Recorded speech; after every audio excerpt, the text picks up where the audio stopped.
So I've been concentrating quite a lot on focusing on my books, getting my books maximized on Amazon. That's what I've been doing for the past like 3 months. So this symbol you're looking at is basically my flag, my little icon, my identity even, which I thought of when I was 16. I use it to represent my books and like everything that I create artistically. So the evolution and the creation of this image is interesting. So when I was 16 years old, I was reading some book about Carl Jung, right, the psychiatrist, and he talked about the subconscious and the conscious and the whatever, the ego and the superego, right? And so I'm doodling in high school, and I wrote this, I created this image, which was the idea is that the sun is in the background, and that's the subconscious. The star is the ego, and the eyeball is the conscious mind. And and if you notice, if you invert the blue in the eye with the orange of the sun, it's basically I just inverted the color. I inverted the image, so it's basically the same image. It's just inverted color wise. So in my early 20s, I consumed Dostoevsky like a rabid dog, and I was so influenced by him that I've read everything by him except for one thing, because I said I have to save one thing because I don't want to be at the end of my life and have nothing left to read by Dostoevsky. Yeah, probably age 17 to like 24, even 26, even longer, were my reading years where I read everything. I read like Goethe, I read Dickens, I read Twain, I read, what's his name, Tolstoy, I read Nietzsche, a little bit. Like, I dabbled in all of them. 90% of everything I've read is Russian influenced because I love Dostoevsky that much. So I started to read the authors that had influenced him. So I read some Turgenev, I read some Pushkin, some, I think those are the other ones. Are those the only two? I don't know. It's been a long time.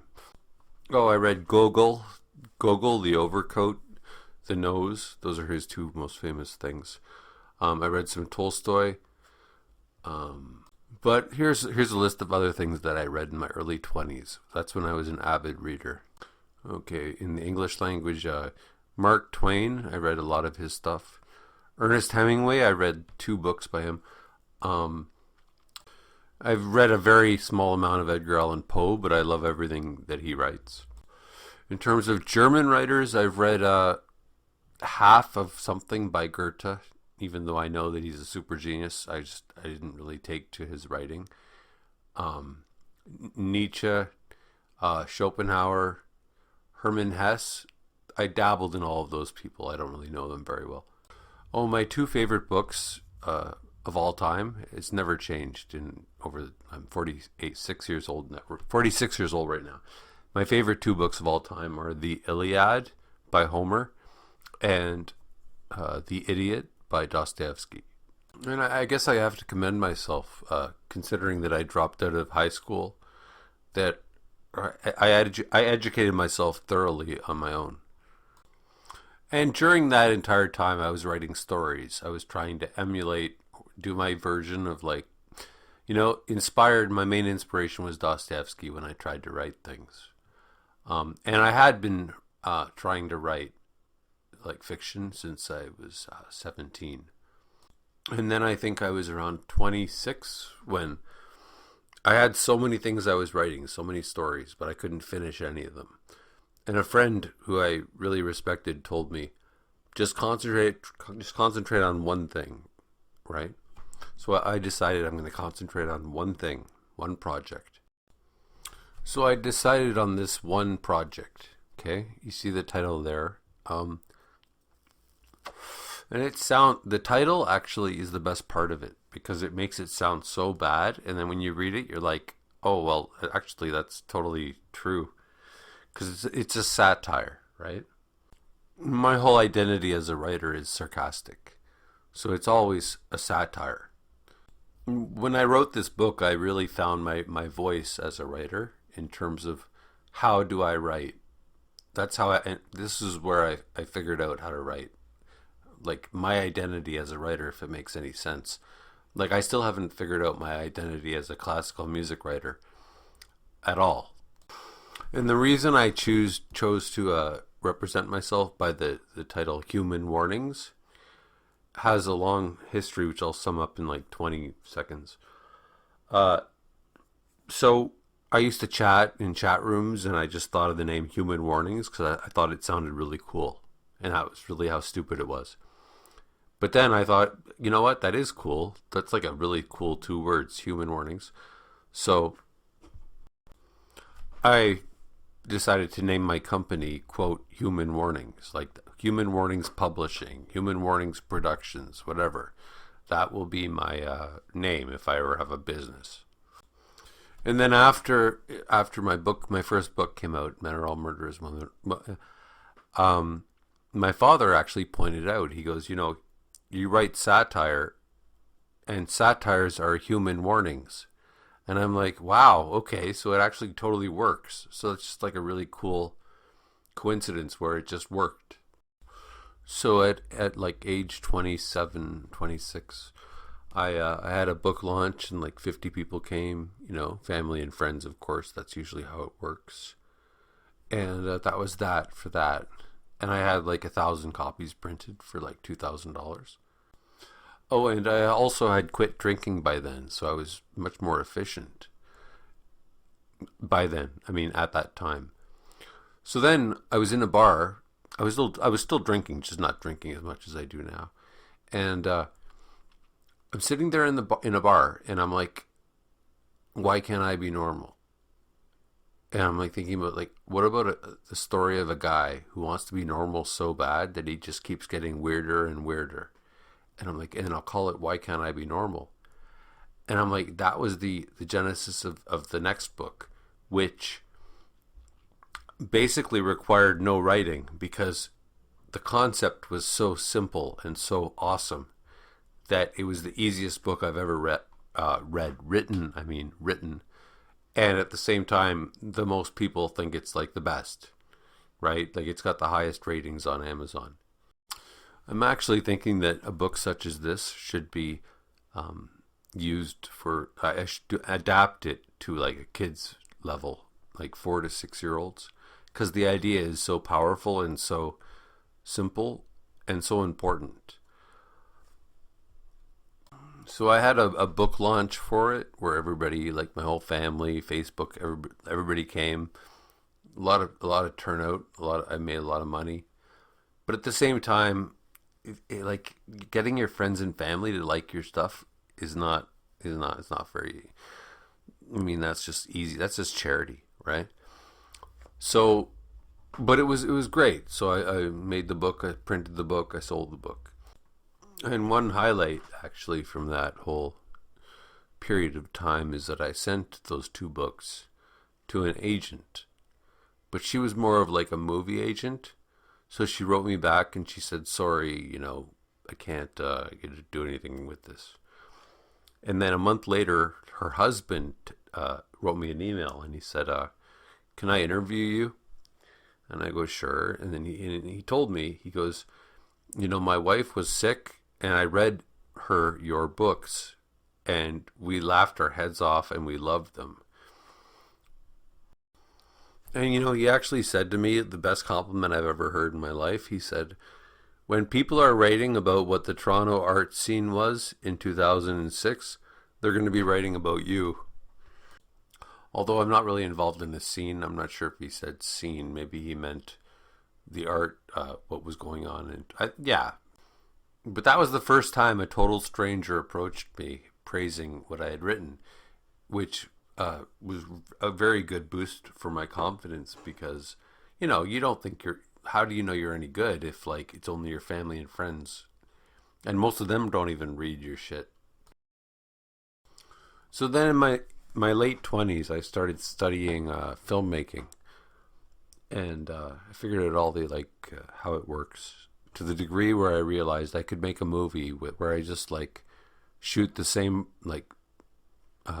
location the entire time. I could maximize money and I could make a movie that's like high quality. It could pass for like a high budget movie, even though it only cost me $3,000 to make, and I could do that. So I made the most famous celebrity of all time, and the idea of that was it's like interviews with fans of the most famous celebrity of all time, and that's all it is. So you just have 64 people talking about how great he is, but none of them have actually ever met him. And so, and the thing is, can you ever really know anyone? The story of 64 exclamation points. So it was a good idea. It was a deep idea, and I made the movie, and the movie's good. It's just that it's very repetitive, so it would never make it anywhere other than like an art scene. But I'm working on right now just doing the fucking screenplay and putting it on Amazon, and people can purchase the book, but they can also watch the movie, which is free and available on YouTube. And I'm very proud of this. Then came Death the Movie. And by the way, the reason these pictures are shown as such is because they're the covers of what's going on, what I'm going to be uploading onto Amazon. So that's like the front cover and the back cover, and you fold it, right? Those are the pictures that's what the cover is going to look like. The front cover on the right, left, the back cover on the left. So Death the Movie was a play that I wrote, and it mingles death versus reality, or death versus denial. So Death the Movie. And goddamn, it's so well. This is the best thing I've ever made. It's got scares, well, not real scares. It's got sadness, well, not real sadness. It's got suffering, well, not real suffering. Right? It's not real because it's a movie. Coming soon, only 6 feet away. And it's basically about a director who wants to make a movie where death is real. And he hires an actor who's just arrogant as hell and doesn't believe in death. And, well, I'm not going to spoil it. It's the best thing I've ever written, though. So I'm going to just, print out it's not a screenplay, the play, and I'm going to sell it on Amazon. Oh, and another cool thing is that it actually was performed. I had to actually direct it and everything. But it was performed at the Toronto Fringe Festival. And it was filmed as well, which is the best part for me, because I uploaded that on YouTube. So you can actually watch the play, and it's on YouTube, and it's about half an hour long. Best thing I've ever written. The best thing anybody's ever written, if I was to be honest. And then all of my 30s basically was spent studying music theory. Of course, I was working and living life and all that, but music theory was what consumed most of my mind. And so I studied Bach. I studied the theory behind who he learned from, right? Always go to the source. Right? No matter what you're trying to learn, go to the source. Go to the original person. If you're studying philosophy, study Plato. Start with Plato. Anyways, so dude who basically laid out the ground rules was named Fuchs, which is spelled F-U-X. So I read everything by him. I read everything by this jerk called Rameau. So I read both sides of the argument. Rameau, a French guy, had a very simple idea of music that basically destroyed all music, as far as I'm concerned. I also read numerous counterpoint books. There's one guy, what the hell's his name? Heinrich Schenker. And I studied it all very thoroughly, and I guess the saddest part is I don't know how much of it I remember. But that was the majority of my 30s. But I was also trying to write a book called The Color Black. But the problem with it is I couldn't crack the nut, because it was just sometimes you think of a story that you just can't figure out how the hell to write it, and it just feels too ambitious. And then I think I was about 40 years old when I completed The Color Black, which basically took 10 years. It really pissed me off. It was such an annoying book to write because it was just so hard to figure it out. But I'm pretty satisfied with the end result. It's about a guy who it's about a world where there's no color, right? So you can see the analogy right there. So there's no color, and but one person finds the color blue. And like, how would that work in a world with no color where somebody finally finds one color? That's the best pitch I got. But it ends well. It's like just, I'm really proud of this one too. I'm proud of everything I write. I always think like, how can I ever top what I just did? And then I'm like, oh my God, I can. Unfortunately, I didn't have millions of dollars, so I didn't have a book. What do you call it? Book launch or anything. I just finished it quietly. But now I'm putting it on Amazon. I'm putting everything on Amazon, and I'm going to concentrate a lot on Amazon. And yeah, but I didn't present this when it was done to anybody. And then I would say age 40 to 45, roughly, I wrote Bible for Baby, which didn't have that title. Oh, it's not like it started with that title. It was originally just going to be called The Devil's Son. And it's about a guy who wants to, he knows he's the son of the devil, but he wants to pave a road to heaven. But the road ends up going to hell. In other words, I'm taking the cliche, the road to hell is paved with good intentions. And that's the entire idea of the book. And by the way, all of these books are short as hell. They're not far from Dostoevsky, 300 words, 300 pages, I mean. It's more like 30 pages. And so now I'm turning 47 in 2 months, and